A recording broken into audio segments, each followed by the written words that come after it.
Hey guys, it's Mason, and today I'm bringing you a short little video on the setup and connections for Electron Master Unit here. Basically, it'll be going over how to put the system together, where all the lines go to, and what all you need to get ready to powder coat. So the system requires three things. That doesn't just come with the system, and that's a good ground rod. So we provide a ground strap with the system, but we need a good ground rod to connect to. We need compressed air, so we use compressed air to push powder throughout the system. So we need clean, dry, compressed air for that, and then we need power to the system. So it comes with the power cable, but it needs to be able to plug into a wall to be able to work. But yeah, so let's go ahead and get into everything and talk about our connections and our setup. So let's go. So here it is with everything set up and put together. So this is what the system should look like once you have completed putting it all together. To start with our connections, we're going to start with those three things we just mentioned: the power, the compressed air, and the ground. So for power, it'll be in the top left of your controller here. Right here is where it plugs into. You're going to tighten it down with a Phillips head screwdriver there, and that just plugs into a normal outlet. For our compressed air, it is right here. This is a 1/4 inch male QD coming off of the filter, so we just use a 1/4 inch female QD right here that plugs into that. And then our ground, right now, normally we're provided with a, well, I'll show you guys.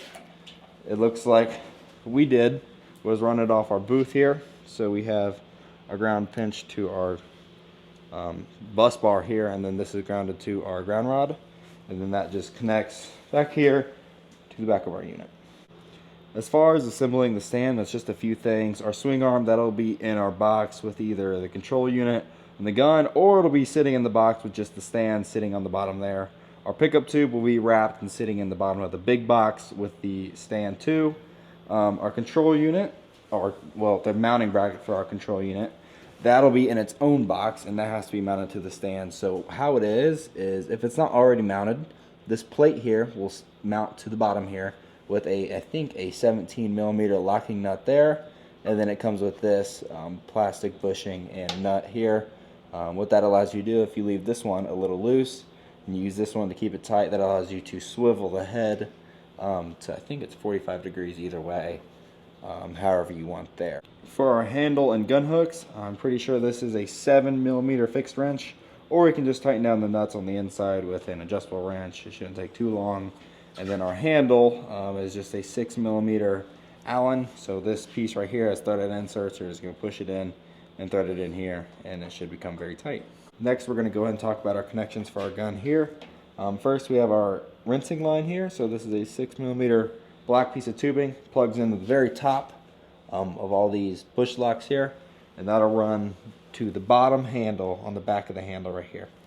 That's where that goes. And then we have our gun cable, which is right here. It says gun, so this right here plugs in.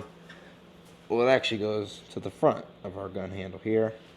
Then the only other thing is our powder hose. So we're going to push, our powder hose comes separately, so that we'll push it over this barb here. And then that will route all the way to our pump and push over the barb right here. For our two airlines, we have a red and a blue one.